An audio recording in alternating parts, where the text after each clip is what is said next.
Yaorana, c'est Eric et voici votre lecture angélique pour la semaine du 1er au 7 janvier 2024. Donc déjà la première semaine du mois de janvier.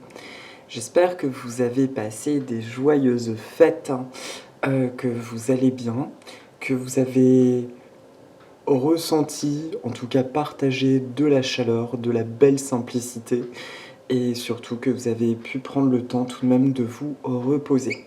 Alors cette semaine, donc la guidance va être un petit peu rapide, je la fais tard là dans mon timing, les choses sont faites bizarrement. Je vais utiliser 2 oracles pour les 3 temps de la semaine. Message de vos anges de Dorine Virtue. Et oui, c'est mon dernier bébé. Autant certains ont complètement décrié Dorine, autant elle restera ma première, on va dire. Et cet oracle est juste, pour moi, génialissime. C'est une énergie qui revient en fin de compte. Et pour la carte de synthèse, si je le tiens à l'endroit c'est mieux, les anges de l'Atlantide de Stuart Pearce, aux illustrations de Richard Brooks. Voilà, et c'est aux éditions Contredire, tandis que l'oracle de Dorine est aux éditions Exergue ou Trait Daniel. Exergue. Fort bien, fort bien. Tout ça supervisé par Petit Pierry qui est sur mon épaule et qui va bientôt aller faire un gros dodo, loulou.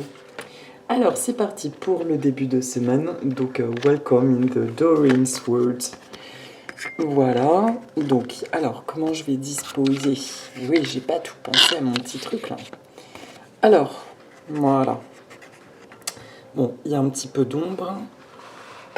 Est-ce que c'est mieux comme ça? It seems better. Mais décidément, je suis désolée. Voilà, ce soir, c'est de la bricole. Hop. Non, ça va pas tenir. Allez, allez. Où est-ce que ça fait de l'ombre? C'est lui qui fait de l'ombre à la carte. Voilà, nous y sommes. Nickel. Alors, Archange Raphaël, pour le début de semaine, je vous aide à guérir vos souffrances physiques. Vous êtes un guérisseur comme moi.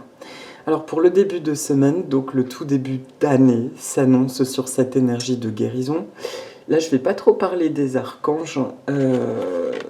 Ouais, parce qu'en plus, il n'y a pas que ça. Mais bon, en tout cas, l'archange Raphaël, c'est vraiment un archange avec Michael qui m'ont beaucoup accompagné dans ma pratique spirituelle ces dernières années, qui est l'archange de la guérison, associé du coup au rayon vert émeraude. L'archange Raphaël, donc, nous parle d'une guérison, cette carte en tout cas en début de semaine, dans la matière. Et ces derniers temps, ça me dit également que nous avons pu nous sentir dans un entre-deux absolu, c'est-à-dire une espèce d'épuisement et une espèce de nervosité de se sentir au taquet, ultra électrique. Et c'est parce que ça bouillonnait dans tous les sens. Et ce que j'en retiens, c'est que nous sommes enfin en train de redescendre dans notre être véritable, celui qui a sauté il y a environ 3 ans pour pouvoir purifier ce qu'il y avait dans nos profondeurs, à savoir, je l'ai déjà dit, tout ce qui touche éventuellement à du karmique et entre autres au transgénérationnel, ce qui a été d'ailleurs très fort ces 2 dernières semaines. D'accord? Donc le début de semaine nous annonce clairement un renouveau dans notre vie absolument physique et terrestre. Bon, c'est bien, et puis probablement que ça annonce une très bonne digestion après les repas de fête, donc tout va bien, c'est sublime. Pour le milieu de semaine prochaine, c'est une carte que je trouve très très jolie, un beau Pégase, c'est la carte de l'Oméga, la fin de quelque chose, et qui nous dit « Victoire, vos désirs seront bientôt des réalités, continuez comme ça ». Pégase, il était un intermédiaire aussi entre les divinités. Et c'est celui qui... Non, je vais dire des énormes bêtises, donc je vais pas m'hasarder sur Pégase. Oula, je suis fatiguée. J'allais dire des bêtises. Là, j'allais parler de l'arc-en-ciel. Non, eh bien, Pégase, gros trou de mémoire. Je ne sais plus quelle était sa fonction, mais pour moi, il est associé à Zeus, les loulous. C'est bien ça, Petit Pierry? Bon, je vais pas faire la recherche, sinon ça va durer trop longtemps. Toujours est-il que cette carte me montre... Mais non, c'est pas un Pégase, il a une licorne. C'est une licorne en plus. Oh là là. Voilà, ça réussit de faire des guidances le soir, moi je vous le dis. Donc, on va dire que c'est une licorne ailée. C'est un mélange entre Pégase donc, et une licorne. Il y a toujours le symbole de la justice et de ce fait, ok. On va dire qu'intuitivement, en regardant cette jolie carte, je ressens cet élan nouveau et en même temps cette licorne, donc une justice qui vient sabrer sur le milieu de semaine prochaine, quelque chose qui peut être vraiment salvateur. Donc le début de semaine, on va peut-être avoir un sentiment, clairement, c'est très drôle, presque de quelque chose de lourd qui se plombe, mais qui correspond simplement à l'atterrissage. Imaginez ce ressenti de on atterrit dans notre nouvelle réalité. Le milieu de semaine nous montre autour de nous des choses qui retrouvent leur juste place, qui se remettent à leur place. Pardon. Et ça peut être de manière tranchante. Mais il y a cette notion de victoire et cette notion donc de rétablissement d'une situation, voire d'un changement soudain de situation, mais qui parle de concrétisation de quelque chose d'espéré. Et enfin, le week-end prochain, c'est la carte de la caresse. Je vous ai dit que ce soir, c'était en mode clic-clac-clouc. Caresse, un de vos cycles de vie s'achève. Appelez votre ange pour qu'il vous réconforte et vous guide vers la prochaine étape. Le bonheur vous attend. Le week-end prochain, alors la première sensation que j'ai en voyant cette carte, c'est un paysage qui peut nous paraître étranger, c'est-à-dire des choses qui nous paraissent étrangères et en même temps qui nous vibrent parce que ça nous met en joie. On sent que c'est quelque chose qui est profondément juste. Ça y est, je me mets à bailler. Mon Dieu, c'est une blague. Et il y a quelque chose de l'ordre de l'inattendu et d'accueillir, en fait, de se laisser aller comme une caresse, justement, par cette nouveauté. Au contraire, la laisser survenir. Alors, je vais vous citer un exemple parce que j'ai trouvé ça très curieux. Hier matin, j'arrivais au travail, la jardinerie où je travaille, avec une collègue et amie avec qui on fait du covoiturage. Une amie que j'aime profondément. Et puis, on traverse le magasin pour monter dans les bureaux. Et subitement, je sens un inconfort, mais une espèce d'énergie qui me fait peur. Je ressens quelque chose de flippant. Et tout de suite, j'entends, mais en fait, l'énergie en soi, tu n'es pas en train de capter quelque chose de négatif, tu es juste en train de capter une énergie totalement nouvelle, et donc tu te braques. Et donc j'ai fait quelques exercices de respiration pour accueillir cette nouveauté, en fait. Et après, ça s'est apaisé, et j'ai fait des très jolies rencontres, et j'ai bien rigolé ce jour-là. Et c'est exactement l'illustration de cette carte. On peut se sentir le week-end prochain un peu troublé, voire chahuté par quelque chose d'intense. Mais en fin de compte, ça peut susciter des peurs. Mais il est important simplement de se demander est-ce que ces peurs, est-ce que ce sont véritablement des peurs, je capte un truc pas cool, ou ce sont juste des énergies nouvelles. Voilà. Pour finir, en revanche, j'ai remarqué que depuis la semaine dernière, nous pouvons être chahutés par nos énergies de peur, justement, et qui sont une jolie brèche pour ce que j'appelle les forces sombres, qui peuvent essayer de s'immiscer, réveiller des peurs, et c'est normal.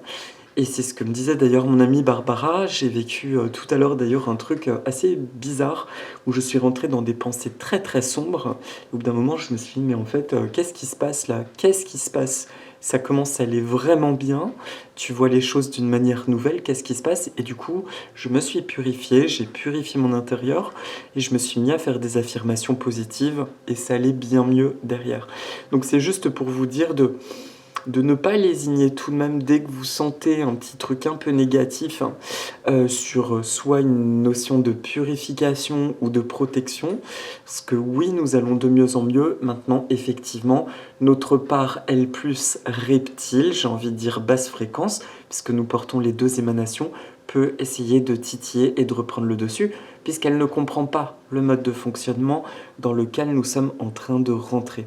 Donc à nous de sécuriser tout ça et d'y envoyer beaucoup d'amour et de nous protéger. Voilà, c'était mon message donc de Semaine Pro. Et donc pour les cartes de synthèse, de l'autre oracle, donc c'est l'archange Michel et l'archange Sandalphon. C'est la carte qui parle de patience et la carte qui dit amour. Et là, je vais vous lire ce qu'il y a dans le livret, parce que je trouve que c'est vraiment hyper fort. Et du coup, j'ai rien de plus à dire. Donc, je salue aussi la plume de Stuart Pearce. L'oracle de Michel suggère que vous vous êtes empressé à créer, de rendre manifeste. Apprenez à laisser aller et vous verrez vraiment que la patience est une force active dans le temps-distance entre la visualisation et la manifestation. Méditez sur l'immobilité de sorte que vous puissiez considérer votre désir sans attachement. Contemplez la splendeur des 3 grandes pyramides à Gizeh. Elles ont pris un grand nombre d'années à construire, pourtant personne n'a douté qu'elles finiraient un jour par tenir. Et en effet, elles ont tenu en place depuis les 4500 dernières années. Rappelez-vous que le 3 est le chiffre derrière toute manifestation et que c'est la principale vertu de l'enseignement de Michel. Réfléchissez-y dans le calme et le silence. Et pour finir donc Sandalphon, ça va plaire à certains. Amour. Bien-aimé, vous êtes un enfant de Dieu et votre cœur désire la paix. Cet oracle angélique vient à vous comme le signal qu'un nouvel amour ou un amour renouvelé se prépare pour vous. Voyez la vie à travers les yeux compatissants de votre ange gardien, duquel émane le Christos, et percevez cet amour comme étant grandiose à tout point de vue. Regardez la beauté que vous créerez pour tous dans la splendeur de votre amour qui est un prisme du divin. Déplacer votre regard vers le royaume angélique signifie que vous devenez un ange humain, que vous commencez à faire des miracles autour de vous. Chantez Om Namah Shivaya. Om O-M, plus loin, Nama N-A-M-A-H, Shivaya S-H-I-V-A-Y-A, afin de raviver votre paix. Donc en fait, ces deux... quand je regardais la carte de la puissance de l'archange Michael, bon, quand je vois le mot patience, ça me réveille encore des bribes d'agacement, mais en demandant, ressentant cette carte, qu'est-ce qu'elle venait me dire?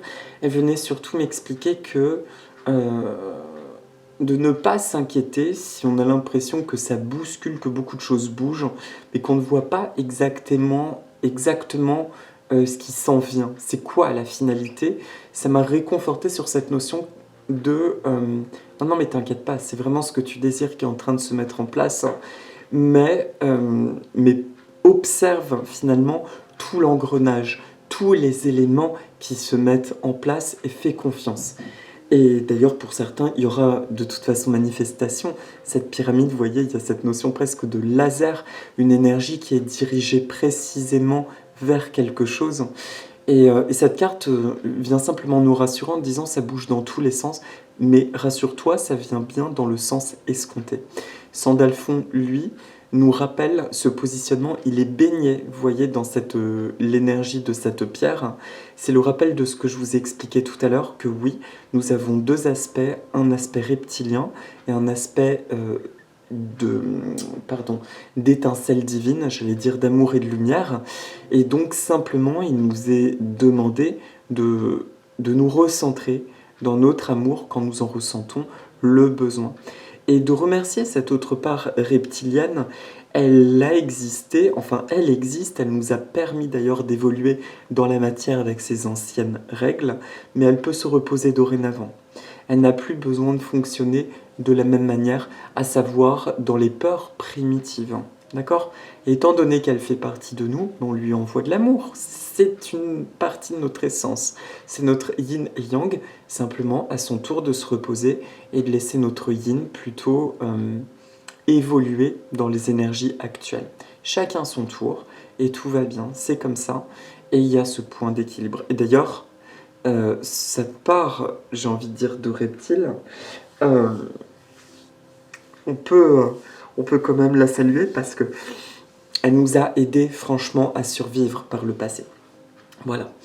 Si vous voulez plus d'informations sur ça, parce que certains peuvent se dire « Oh là là, Eric parle de reptiliens, mais qu'est-ce que c'est que ça ?» En fait, basé sur de nombreuses lectures et puis un livre notamment de Dorine qui m'avait beaucoup parlé à l'époque, qui est Médecine des anges et qui expliquait notamment la représentation du caducée, ce serpent qui remonte un sceptre avec des ailes. C'est l'union justement, le reptile a besoin de la lumière et le divin a besoin d'amour. Et c'est donc l'union de l'amour et de la lumière en nous qui génère la guérison en toute chose. Mais si vous voulez développer, je vous conseille vraiment de lire son livre qui est très très beau. Voilà.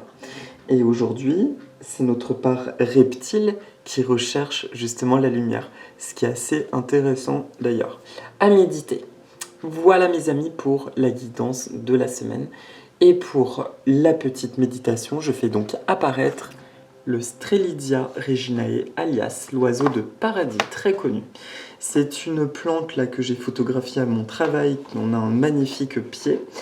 Le Strelitzia est en fin de compte une plante originaire d'Afrique du Sud, de la famille des Musaceae, donc à savoir les bananiers. C'est un proche cousin du bananier.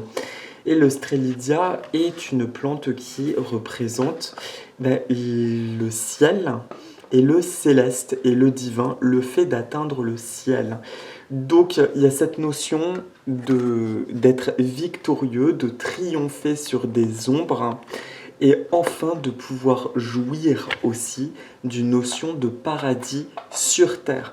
Donc je trouve que c'est une plante qui est juste incroyable. En plus, je peut-être que j'en avais parlé il y a quelques années, mais je n'en ai pas le souvenir. Et là, c'est une collègue d'ailleurs à mon travail qui m'a dit, elle m'a vu la photographier pour mon plaisir en fait. Elle me dit ah c'est ta plante de ta vidéo. Je fais ah ben non pas du tout, mais bon grâce à toi ça va l'être.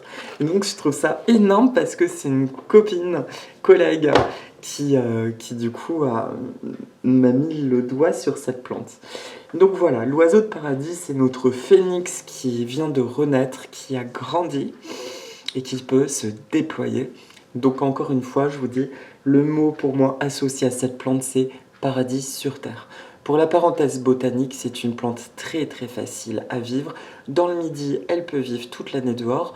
Les miens, je les ai sur mon balcon toute l'année. Je les rentre simplement quand ils gèlent. Maintenant, ils peuvent très bien tenir dans un intérieur pourvu qu'ils aient simplement beaucoup de lumière. Pour la terre, un terreau ordinaire ou un terreau plante d'intérieur, légèrement caillouteux, ça peut être bien, ou mélangé avec de la pouzzolane, et simplement beaucoup de soleil, et il va vous ravir.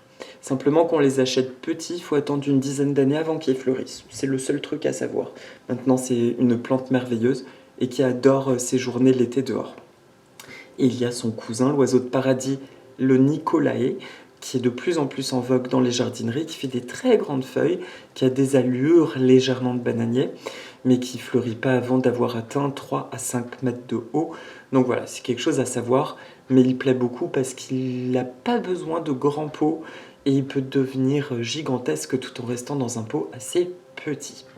Donc je vous propose de regarder cette plante, de respirer littéralement ces couleurs, de les laisser nous traverser.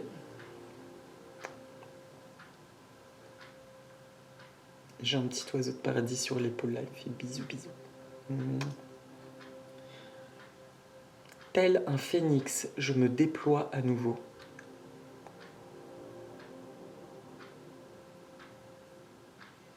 Je suis un être divin et incarné qui s'accomplit merveilleusement bien dans tous les aspects de sa vie.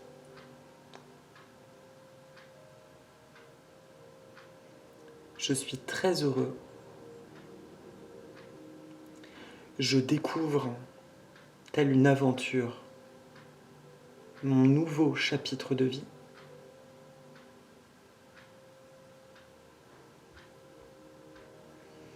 Je me sens stable et en sécurité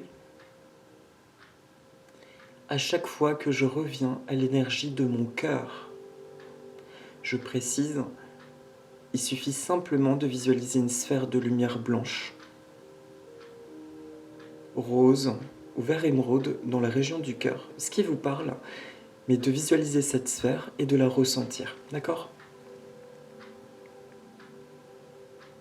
Je suis ce que je suis.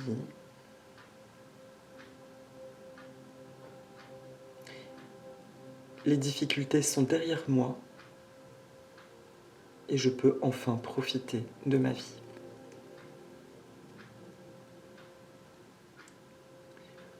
Merci, merci, merci. Voilà mes amis. Bon, pardonnez-moi, je fais un peu plus bref ce soir, pris par le temps. En tout cas, prenez bien soin de vous. Courant du mois, donc le nouvel an chinois cette année, et entre le 5 et 10 février, j'ai plus la date précise, cette année il est plus tard. On va rentrer dans l'année du tigre de bois, je crois, et je vais donc prochainement faire la guidance annuelle, mois après mois, qui me paraît importante cette année. Parce que nous allons changer de la grande période de 20 ans que j'ai évoquée, je crois, la semaine dernière, en Feng Shui. Et du coup, nous rentrons dans un cycle tout à fait nouveau. Donc, ça va être intéressant de se pencher un peu plus là-dessus. Je vous souhaite une merveilleuse semaine. Reposez-vous bien, mangez bien, plein d'amour, plein de belles rencontres, plein de bonnes nouvelles surtout. Et je vous dis à la semaine prochaine. Je vous embrasse fort et si vous voulez, dites avec moi Aloha Nana.